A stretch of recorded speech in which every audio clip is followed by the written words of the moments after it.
Hey, we're live. Hello and welcome into Talkin Bengals, which is the most exciting thing to happen to the Bengals this week because everything else is staying consistent. We have background music. I love it. Guys, how we doing? It's not turning off. Technical issues can sometimes be really cool. We're live. We're doing it live. That's how we do it. You know, we do it live. Yeah, apparently better than the Bengals do, but we'll get into that. Yeah, thank y'all for tuning into the world's realest podcast. We have real issues in real time, and we just make everything up anyway. It's kind of like whose line is it anyway, so it's fine. But, we'll get into the recap of what was not a very fun game to watch as a Bengals fan. No, it was fine. They lost. I mean, they beat themselves, I guess is the best way to say it. They beat themselves. The defense did what it was the whole season encapsulated in one game. That's the best way to say it. Things went bad. Everything that could go bad did go bad. And so let's just go ahead and cheers and jeers this thing. Nick, you're up first. So my jeer is that the defense looked halfway decent all game until the last drive. Like, how in the world do you completely flub up the final drive of the game to win the game? Like, that's literally your whole goal as a defense is be like, have us out there with 2 minutes left so we can stop the other team. Like that's what you want. Cheers. Rico looked really good. His punts looked really good. Much better. Josh? My jeer is going to be, why would Zach Taylor not go for that 2-point conversion earlier in the game? After the first missed extra point, I was at the game. I was yelling, "Go for 2!"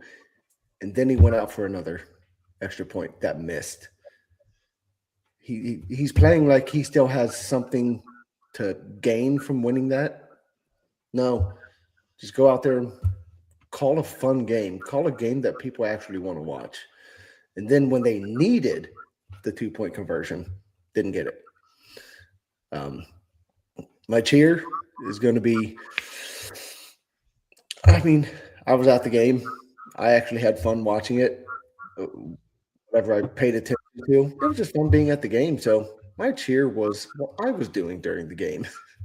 I like it. Zachary, plug our sponsor that's going along the bottom there and give your cheers and jeers.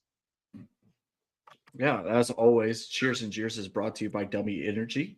You can go to dubby.gg and use our promo code TBCFB10. And if you can't keep up with my speaking, it's down here at the bottom. Well, everybody else led with jeers. So I'm going to take the easy one, and I'm going to say Evan McPherson's second PAT. I'm not going to give him any flack for the first one because it was just blocked. It is what it is. Yeah, I'm going to leave my jeers at that because there's a laundry list of things that I could actually talk about. My cheer for the game, Chase Brown eclipsing 1,000 yards and joining elite company of those individuals in the Ring of Honor, rightfully so. If he does it again next year, I believe he joins the likes of James Brooks.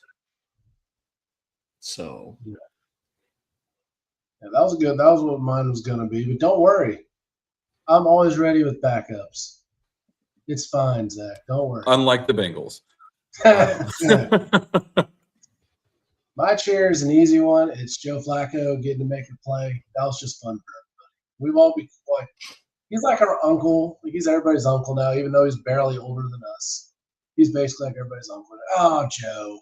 What a great guy. We all love that guy, even though we despised him for years.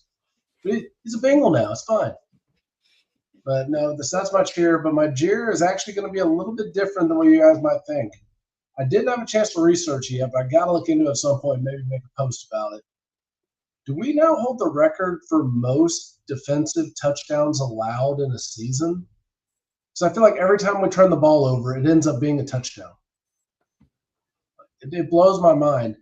And nobody ever catches them. Chase Brown's supposed to be like one of the fastest guys in the league. Couldn't catch him. Jamar Chase, no, one of the fastest guys in the league. Can't catch anyone. So the fact that we just keep giving up defensive touchdowns, I can count at least 6 off the top of my head, and there's probably more. Well, we had 3 or 4 just in Minnesota. Yeah, so that's my jeer right there is how the heck do we keep letting guys get pick sixes, like turnovers happen? And I get it, 97 yards, like you're all down on one end of the field. That guy catches at a full sprint. You might not get it. Okay, that's valid. But how do so many of these interceptions and fumbles, especially fumbles, turn into defensive touchdowns? Because it's not like they're all in the backfield either. Most of them were downfield. And then they have to run past your entire team. So anyway, I'm not going to go on that for too long, but that just blew my mind. I'm like, really? There's a lot of quit in this team. I'll tell you that much. Jamar Chase could have been the leading tackler all season if he just kept it up. I digress, though. So let's get into more fun, exciting news going on right now. Cam Taylor-Britt is in jail. Apparently, drag racing down Joe Nuxall way is not a good idea. Who would have thunk it?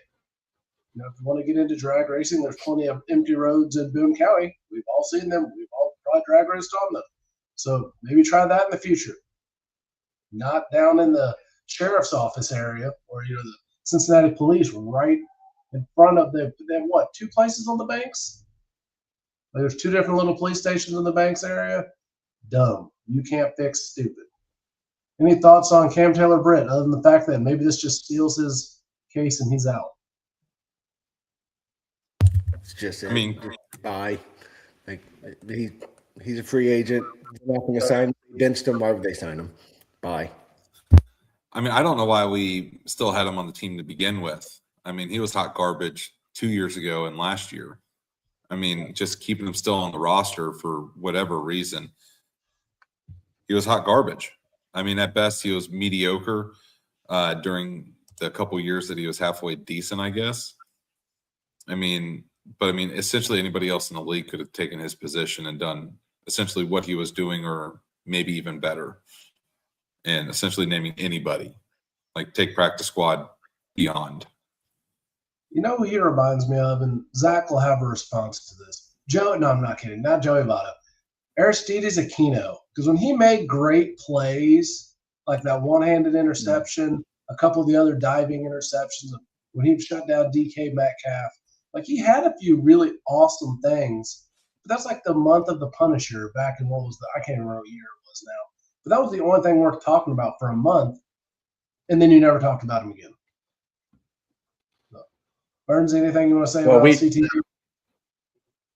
Yeah, the only thing I'm going to say is that is probably accurate, except for we kept talking about him because he looked like burnt toast, like his name was Eli Apple. So, not in a positive light. I'll say that. I'm sorry. I should have prefaced. We only talk about Aristides Aquino in a positive light because then you forget that he ever played any other one. Oh, gosh. Did he even go to another team and play? I think he was with the Reds AAA for like 3 more years and then AA as well. But hey, he's probably playing somewhere. I don't know if the Venezuelan League is happening this year, but they probably need players. Anyways, I digress. Low blow, Casey. Low blow. Hey, one of my favorite players that used to play for the Reds is from Venezuela. So. All right. Anyways, we digress. We don't do politics. Sorry. Broke my own rule. Zach is going to do a segment here where he gets to play Duke Tobin. We're all going to ask him mostly legitimate questions that we would have as Bengals fans if we could talk to Duke Tobin. And Zach has been preparing, reading every piece of literature that's ever been written on Duke Tobin and all 3 interviews he's done in the last 27 years. So he is ready for this one right now. Only 3.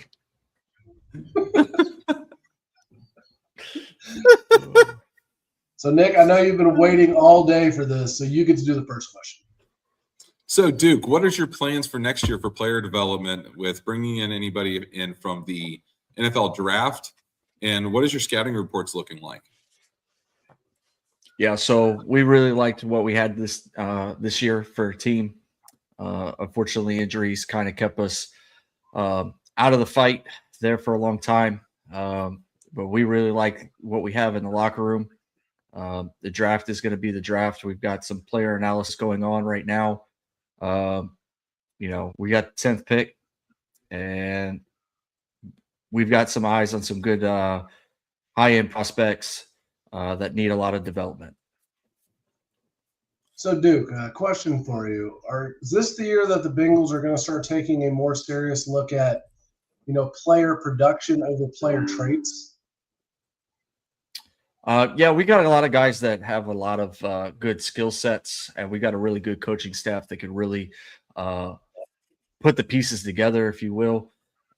We really like those guys, and we like what we have in the building, and we're just gonna develop everybody that walks through those doors and see how it plays out.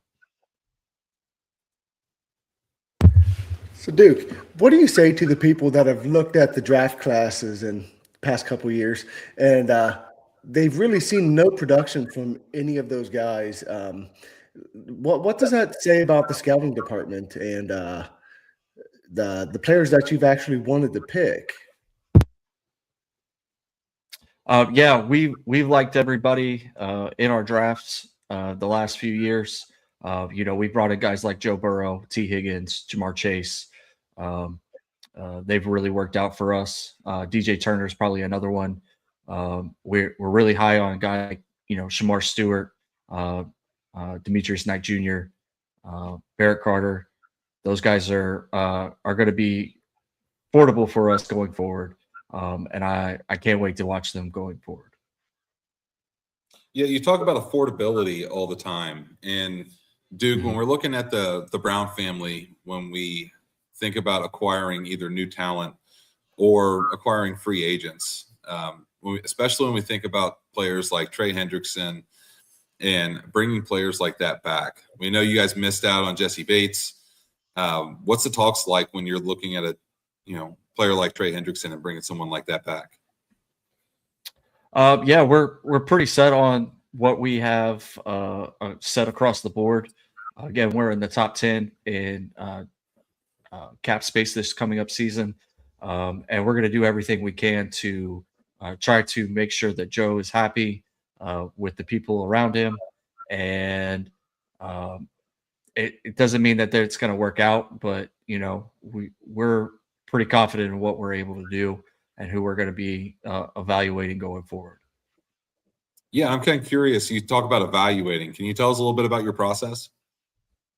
Yeah, we just look at their characteristics, if they're good and bad, indifferent. We also like to know if they're freak athletes. We feel like we can develop those within our building, and yeah. Don't worry, I appreciate you sharing that. Yeah, a couple more questions for you here, Duke, before we let you go. We know you got a really busy schedule and all that fun stuff. So how are you going to I'm going to Cancun with Jamar. So how are we going to avoid another Jamar T situation with DJ and Dax? What are your plans to avoid that drama? Yeah, we've already got the money set aside for them. It's a take it or leave it situation for both of those guys. So we're just going to see how that plays out. Doesn't usually play out well for you. Yeah, so I mean, when we look historically speaking, based on the trade deals and really lack thereof, the trade deals that you and the rest of the organization usually work out, especially with acquiring and keeping and maintaining your talent. We know it kind of seems like everything comes down to the wire, last minute, making those trade deals happen, or re-signing free agents that you want to keep. What is in the strategy for you with keeping guys like Trey Hendrickson, DJ Turner? Talent like that you want to be able to return to your team. Tell me a little bit about the process, about how you were able to keep them here as opposed to someone else being able to offer them something else. Well, like in the Trey situation, it was kind of strung out. It really wasn't on us. It was more on him. He really was really high on himself for this coming season. We love him. We appreciate everything he's done for this organization. I'm trying to keep a straight face. I'm sorry. I'm dying over here. There's no way. There's no way. How do you defend any of this? How do you defend? Because these are like the answers that you're giving are probably going to be similar to what Duke's going to be giving on Friday. All right, hold on. And Game Face Pro. Go back to the character. All right. So acquiring and maintaining good players that you already have in-house, how does that process work for the Bengals? Yeah, we talk with Katie and Mike and Zach and Joe, and we kind of sit down and we just talk about what the budget looks like, and we kind of set aside what we feel is best for those players. We don't really take into consideration their key contributions of what they've done. We want to make sure that we get every bit of our money back, so that way those individuals don't pan out for us in the future. It still works in our favor. Any other questions for Duke? We know he's got a very busy schedule. I got a flight for Cancun in about like 12 minutes. So I got one last question for you. So Duke, blink twice if the Brown family is holding you against your will.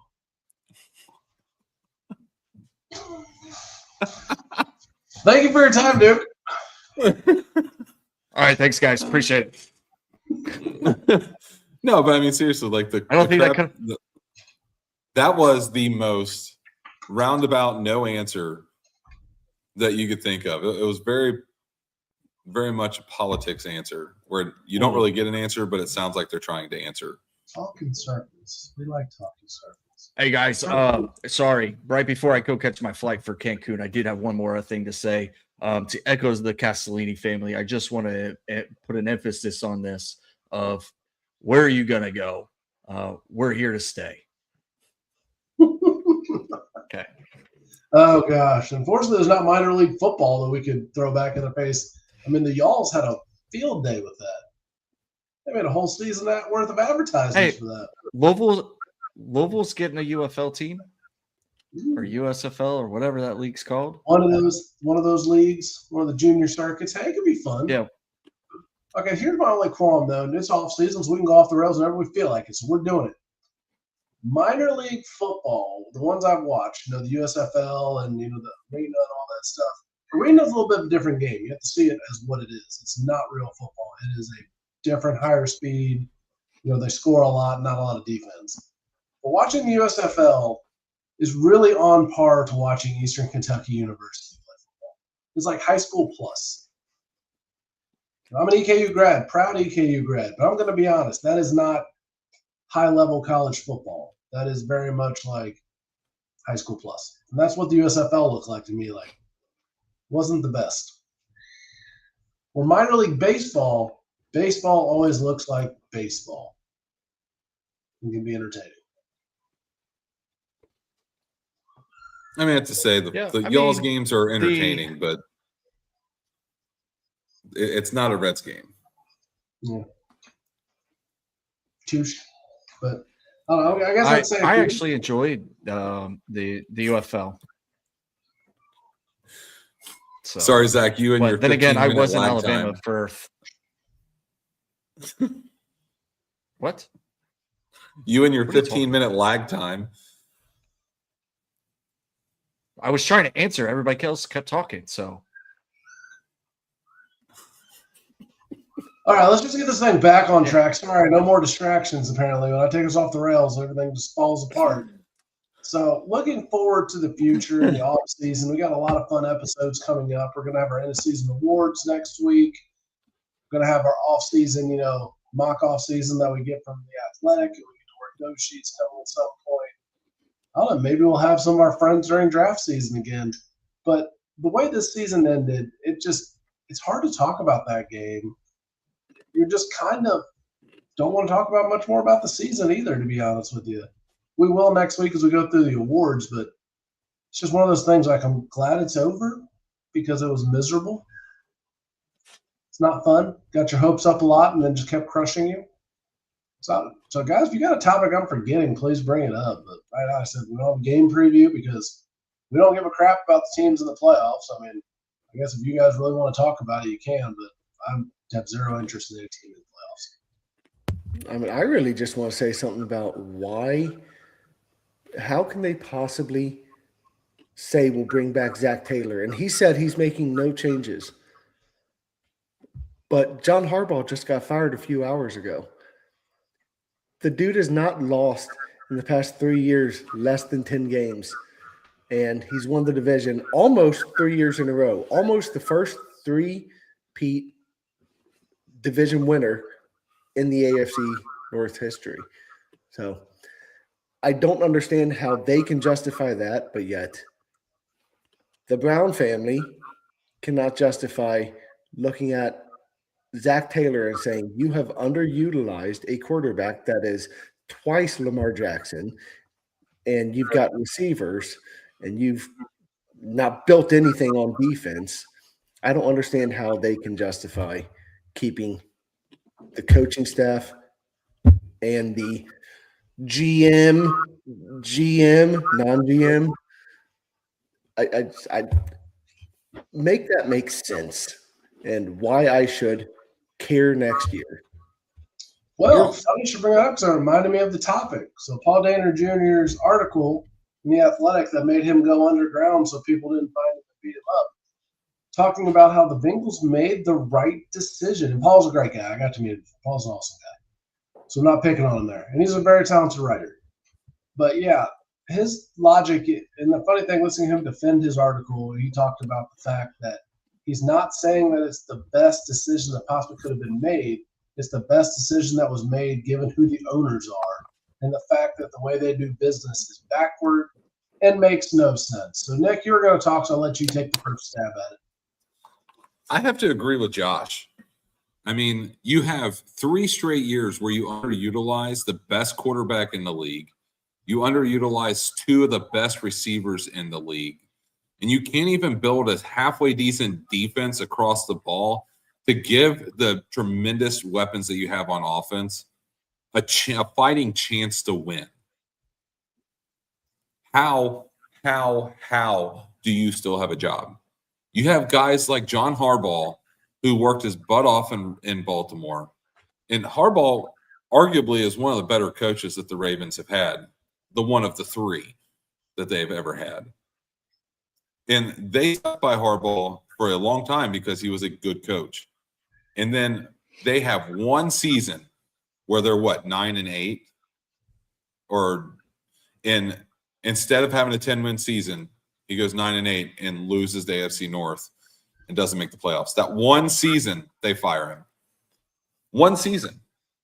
This is an organization over their 30 years or 30-something years of existence. They've only had 3 coaches. 3. And they just fired one of their most successful coaches because he didn't make the playoffs. Okay?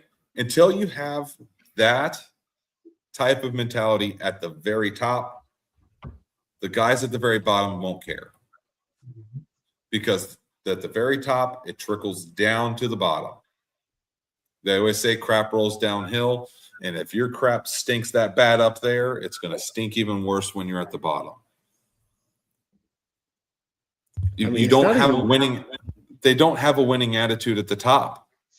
How are you going to expect any coach to come in to have a winning attitude and then to have a winning culture in the locker room if you can't even have a winning culture at the very top of the ownership? Mike Brown and Katie Blackburn are 100% to blame on every single one of these seasons that Joe Burrow has not won a Super Bowl. Mm-hmm. Joe Burrow is easily the best generational talented quarterback to play in football in our lifetime. Accuracy-wise, skill set-wise, right, I would put him up there with a Peyton Manning, intelligence-wise, as a quarterback. Okay? Peyton Manning was different. right? He could call his own offense without anybody even in his ear. Joe Burrow is that kind of good. Build an offense around that and then put a defense across the ball that can stop the other team, I don't know, one or two of the drives that they have throughout the game. And it irks me that somebody can be so bad at their job, like Zach Taylor and Duke Tobin, that the entire world sees how bad they are, but Mike Brown wants to stand behind them. Zach, I know you got thoughts. I'll let you go, and then I'll do the devil's advocate rebuttal here. Yeah. Look, I think it's kind of funny, right, that Zach Taylor is potentially going to be the only coach remaining in the AFC North in 2026. If Mike Tomlin happens to lose, I think he bows out. I think they let him go gracefully. I don't think they're going to say he's fired. I think he's going to say, like, I'm retiring or something along those lines. So there's that. On the other side of it, I sent you guys a message earlier the other day that of all the crap that we've given Zach Taylor over the last year and a half, for almost 3 years at this point, I do have to stand on one thing, is that he stands up for everybody in the locker room, every individual on his staff, and he has done it week in and week out for 18 weeks. He even did it in the offseason, if you will. But in every American profession that we have, we ask leaders to stand up for their individuals and their people and their teams, or whatever the case may be. And he's done that. So I commend him for wanting to do that, whether it's good players, bad players, indifferent players, guys that you want to see potential in. I mean, shoot, that dude was still talking highly of Jermaine Burton before we ended up cutting him. So the fact that, guys like Joe, I know Jamar's kind of backtracking his comments a little bit after the post game on Sunday, but Joe is still standing his ground in support of Zach Taylor, that bringing it back makes the most sense for one more season. I'm willing to chalk it up. Hey, they lost Joe Burrow for 10 weeks. What could have been? Granted, Joe Flacco wasn't the problem. It was the other quarterback who we decided to play, and that was Jake Browning, along with the defense. But yeah, that's just kind of where I'm at on the Zach Taylor situation. See what 2026 holds. But the second that the draft goes bad, we don't bring any defensive talent with veteran presence that are actually worth a damn, and Joe is healthy and we're still losing ball games that we should be winning, Zach's got to go. Tobin's got to go. We've got to find a new route. We've got to find new family members to lead our organization. Yeah, I mean, I feel like this is the final notice. I mean, because Tobin doesn't talk after the season. That's not something he's ever really done, unless he's introducing a new coach. So, and that's only happened, twice in his tenure? Marvin and Zach. And he didn't even introduce Marvin. Mike did. Mike introduced Marvin. So, yeah, the fact that that's the only time you see him, this was kind of put on notice. It's like, you have our full support. Don't mess this up. And this season, or this offseason compared to last offseason, is so simple. I know you guys have heard it, you've read it, you've seen it. This isn't a new and original thought. I'm basically just plagiarizing every sports writer in Cincinnati right now. They have to fix one thing, the defense. Which, that's a big thing to fix, but your offense is set. Maybe bring in a third wide receiver. Draft a tackle in the third or fourth round. Somebody to be a swing tackle, somebody for the future. Sure. You could do a couple small moves. Sign Dalton Reisner. That'd be smart. Do it right now. But very small tweaks need to happen to the offense. Nothing major should be happening on the offense. All you have to focus on, you have 2 outside corners if you're smart enough to sign them. Oh, go ahead. Go ahead, Zach. Sign Dalton Risner now. That's what you have to do on offense. Yes. Thought I said that. Maybe I didn't. But I like Zach brought it up. So, okay, if I missed it, my bad. But You said on it. defense, you have 2 outside corners. You're good. You don't need another outside corner. As a starter, you need backups.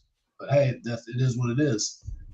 You need 1 safety. Put a competent, good, talented safety with Jordan Battle, and he'll definitely play better. Not probably. He'll definitely play better. Then you need to get some defensive linemen, get a real linebacker. You have plenty of draft picks. You have plenty of money in free agency.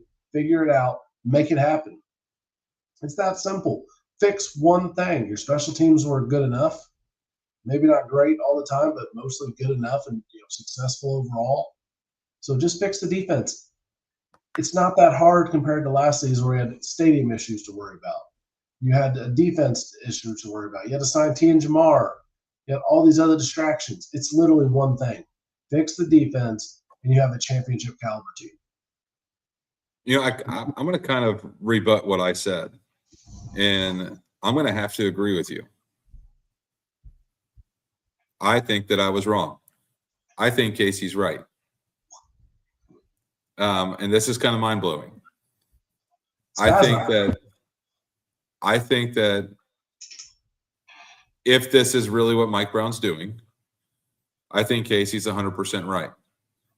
Hey, you have literally every piece of the puzzle there for you, Duke and Zach, to make this thing work. This next year is your 1 year to make it work, or you're gone. That makes sense. I mean, like you said, Casey, we got corners. They're good enough. We need another good enough safety to help Jordan Battle look halfway decent. We need a linebacker, preferably a veteran, sign a free agent for 2 years. And we need some defensive linemen.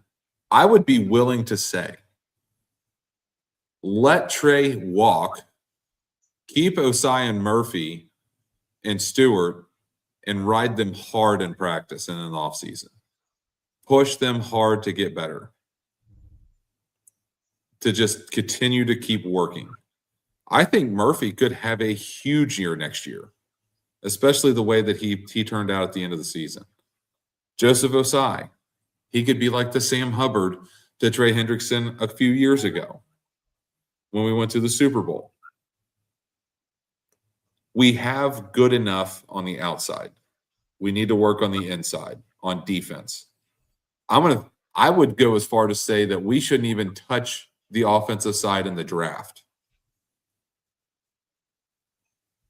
I would say there's enough free agents out there to get a third wide receiver, to get a swing tackle, to get maybe an extra backup running back. I would say we need interior defensive line, linebacking crew that actually has real stats, stats that are tangible, something where you can look at film and be like, man, he gets to the quarterback quick. Man, he reads the quarterback really well and jumps on the ball and has a lot of pass deflections and interceptions. Man, he tackles in the open field better than anybody I've ever seen. That's real. Not some, he has a lot of athletic talent. That's not real. That's not football skills. All right, Duke. Shots fired. I do have one thing to say, though. The only change they should make for the offense is play calling. They need to be able to scheme their extremely talented wide receivers open. They can do that for the tight ends, but the receivers, they just say, beat your man. That's it. You just got to be better than him. Every other team is able to, it seems like every team that plays the Bengals, they're able to scheme any wide receiver they want wide open constantly. Why can't the Bengals do that? That is because play calling and scheme is sorely missing something. And that is the one thing I think they should do. I do agree. I like Zach Taylor. I kind of like you too. No offense, Bernsey. But I do like Zach Taylor as a coach, not as a play caller. So if they can just make that one change, I'll be happy. Burns, any Yeah, other that was- thoughts you can do? that was really You have your groundbreaking. 10 minutes, Nick. Whatever. That was really groundbreaking that I actually changed my mind to decide with you. Yeah. If anybody ever knew who I was, normally I will not side with Casey just on principle. But he brought up a lot of really good points. And Zach, I think you're going to bring up a couple other good ones as well. Right before Zach talks, though, I am going to have to tell my wife that you changed your mind on something because she's going to just think that the sky's falling too because you never change your mind on anything. Anyway, go ahead, Zach. No, I think we've beat this one blue in the face. Everybody made valid points. Nick changed his mind. We've got it on live camera, on video. There's nothing better than the world right now. So Well, then I'll kick it to you for closing thoughts first. Go ahead. Oh, I was going to do an off-season topic. Ah, fine. We'll do one off-season topic, Nick. We have a long off-season we got to fill. Yeah, but this one just kind of popped in my head, right? Because I actually changed my mind. Do you allow your children to eat off of your plate to try other foods? Yeah, absolutely. I give them a bite. I don't let them take it, but yeah, I'll give them. That was my question. Do you allow them to pick it off of your plate? Oh, no. No, I give them what I want them to have. Sorry, I misunderstood the question. Yeah, I give them what I want them to try. Okay. I need to change my my name here to Joey because I don't share food. Like absolutely not. And my wife gives me a hard time about that all the time. I am hard set on this is my food, this is my plate. I'm going to eat it. If you want some, there is some in the kitchen or in the cabinet or whatever it is. So If you couldn't tell, Zach is trying hard to kick anorexia's butt. It's kept him his whole life. He told us the other day he's a big 180, and we're like, what is a big 180? I don't think that's big. Like that, You have Think to about wear it. a fluffy You don't jacket to look bigger. no, I was gonna pull my belly out. It's rough. I'd probably fail a tape test right now if I had to be taped. how tall are you, Zach? I'm 5'11". I'm still within So 600 you may need to be taped because you are short. Sucks to be you. No, just kidding. I still meet So- 600-9. So enough of that talk, because I don't think anybody but Army people understand what you're talking about. Hey, maybe some of our listeners are fellow veterans that understand what AR 600-9 is. And if they don't, they need to go find it. Maybe or they even read don't it for because if they're themselves. veterans, they're probably no longer serving. Or maybe they're a current service member, Nick. You Gosh. don't know, Nick. What we just heard there is Nick does not support the troops. That's what I Oh, get out of Yeah, here. absolutely. Get outta Oh my here. Gosh. That's it. I'm kicking him out of the show. Yeah, I'll retract those care packages I sent you in Afghanistan. Butthole. Anyways.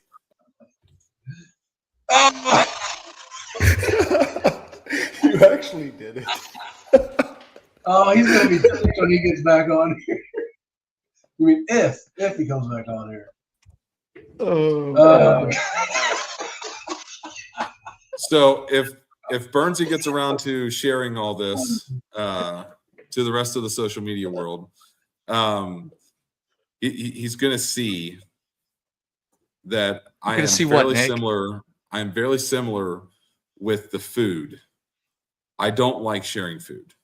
Recently, there was a new, I guess, milestone for me where I have started to share my food with my children only if it's food that they have never tried before. But I will pick the food off my plate and give it to them. No, like in my family, Casey, you can attest to this. You don't touch other people's plates. No, yeah, that was not a thing. But there was always plenty of food, though. I'll say that. There's There was always plenty of food. Yeah, I'm not a small person by any means, and there's a reason for that. But Good you just snacks. didn't touch people's plates. To be fair, you cannot beat the Houlihan household for snacks. Especially ice cream. Yeah, ice cream, cookies. It was a good time.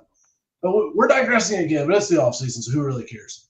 But yeah, no, I don't think it's a problem like kids eat off, like not off your plate directly, but like especially if I like a burger or something, like have a bite of it. If you never tried this, try some of the sushi, try the burrito. Like it's fine. Try some of the Thai food. I have no issue with sharing the food. I'll allow them to try the food, and then if they like it, I'll get them their own. But I'm not going to let them eat the portion that I bought for myself that I wanted, and that's the reason why I bought it. So apparently you have to share. Right. So I'm proud of Nick. Good job, Nick. Way to start growing as a person. Zach, love your children more. I will share. Hey, I love my children. In boundaries. They get all the meals they can want. Okay. The wife cooks fantastic meals. It's very diverse, and they're all good. I'm gonna say it. They're all delicious. On top of that, my kids actually enjoy it. My eldest son decides, every once in a while that he doesn't like something, even though he's had it like 6 other times in his years of life. So, but for the most part, everybody's a good eater, and they like everything: fruits, vegetables, my burgers, my steaks. My pantry, my fridge, it's wide open. If my kids want anything to eat, they know I'll make it for them. But they know that if I made something for me, it was for me. I can respect that. All right, Josh, you can take away with closing thoughts since Zach had his moment. Well, his closing thoughts is I was ready for the off season last week. Actually, 2 weeks ago, I think. As soon as it stopped meaning anything, it was done. Play Joe just so he stays happy and stops thinking about potentially not playing football anymore. I was okay with that. I just hope that they actually do something in the offseason to make themselves better, not just to stay on the same line they've been on. 2021 has been the high point. We need to get back there. Become the team that they were back then, or better, because they need to actually win the Super Bowl. They need to make changes to get the players to do that. And I hope that somewhere in Duke Tobin's little pocketbook of names, he can find some that's going to get him to do the job, because I don't want him to get fired, but I don't want him to keep doing what he's been doing. So that's about it. Yeah, I'm going to go next. I'll let Nick and Zach close out because they're probably going to have more positive stuff, and I'm just here for comedy tonight. So to go build on Josh's thoughts, I'm really hoping that Duke Tobin's plan, since Josh mentioned 2021, isn't, hey, you know what? Logan Wilson's not going to be on the team. Jermaine Pratt's not going to be on the team. Von Bell, I'm pretty sure, is retired. Chidobe Awuzie is, on his last legs. Let's bring them all back. Let's make that magic happen again. Bring back the DJ Reader's a free agent again. Let's bring them all back. Why not? They're all available. That would be the most Bengal thing that could ever possibly happen. I really hope it doesn't, because that would be miserable. But we're going to have a lot of great content for you all this offseason, so keep tuning in. Join us for a good time. It's going to be a lot of laughs, keeping it light, having fun with it. So Nick or Zach, whoever's going next, go. I'll go first, so that way Zach can plug everything else. So I think with my last thoughts for the 2025 season, I think that it's going to be essentially the same thing next year as we got this year.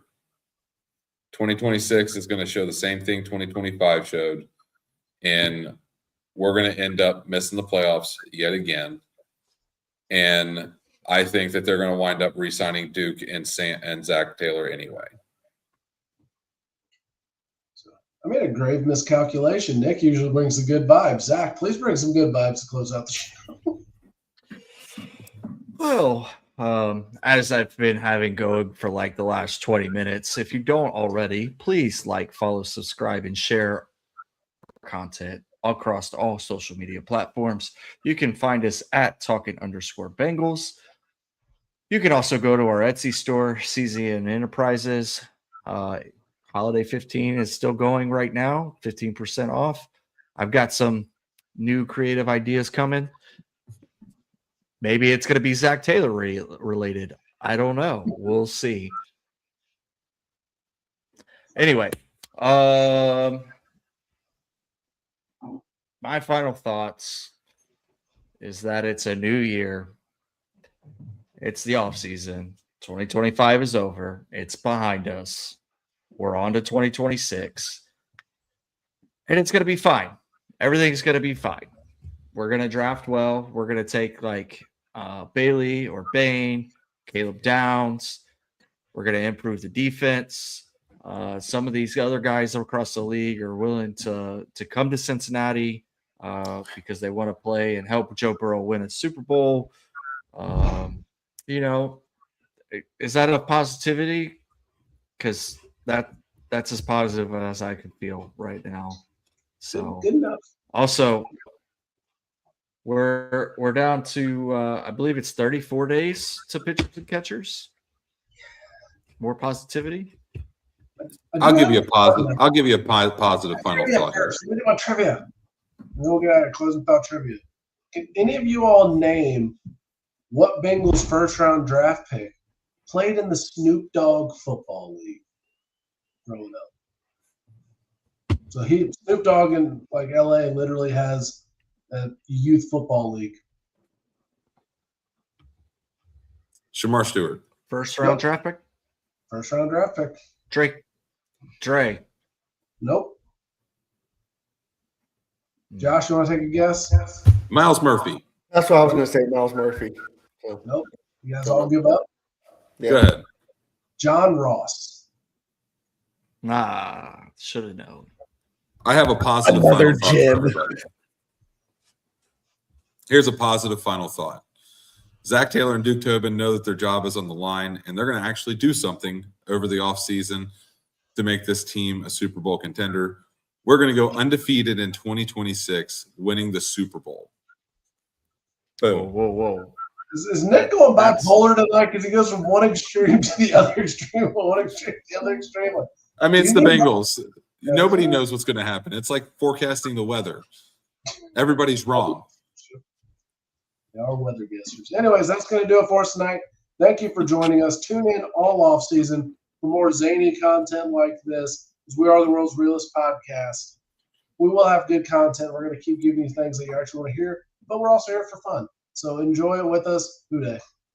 Hooday. Hooday. Hooday. If I can get the Freeze stream frame. to Everybody end. freeze. Don't move. Don't move. End stream.